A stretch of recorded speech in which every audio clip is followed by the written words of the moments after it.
Bruco. Brace yourselves. Mother Nature has big plans for us this week. And this chilly change means it's time to grab your surfboard.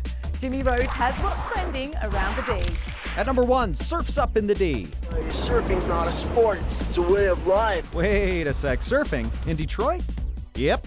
Great Lake surfing relies on wind to make waves, so the change from summer to winter makes these coming weeks surf season around the D. If surfing's too ambitious, start with paddleboarding. First, size up your paddle. So we want to have a comfortable reach to the top of the paddle. Remember, you gotta crawl before you walk.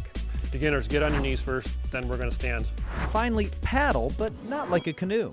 And that's a pushing motion.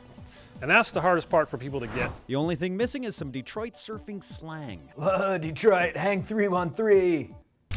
At number 2, dropped in on the Bobby and Stacy show at WOMC this morning. The top talker around the D, the Lions' victory seen by millions on Monday Night Football. The only thing we don't have is we don't have a name for our We need a name. The Drunks. No. Clearly you've been to a Lions game. How about the kids?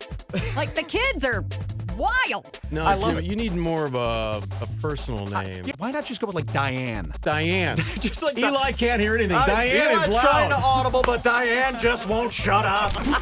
At number 3, our Detroit Tigers took down the first place Kansas City Royals and are going for 2. And my partner with the list in Kansas City is getting cocky. Hey, Jimmy, I bet you a bunch of KC barbecue burnt ends and some KC Pills Boulevard beer that the Royals will beat Detroit in the next 2 games. Oh, yeah?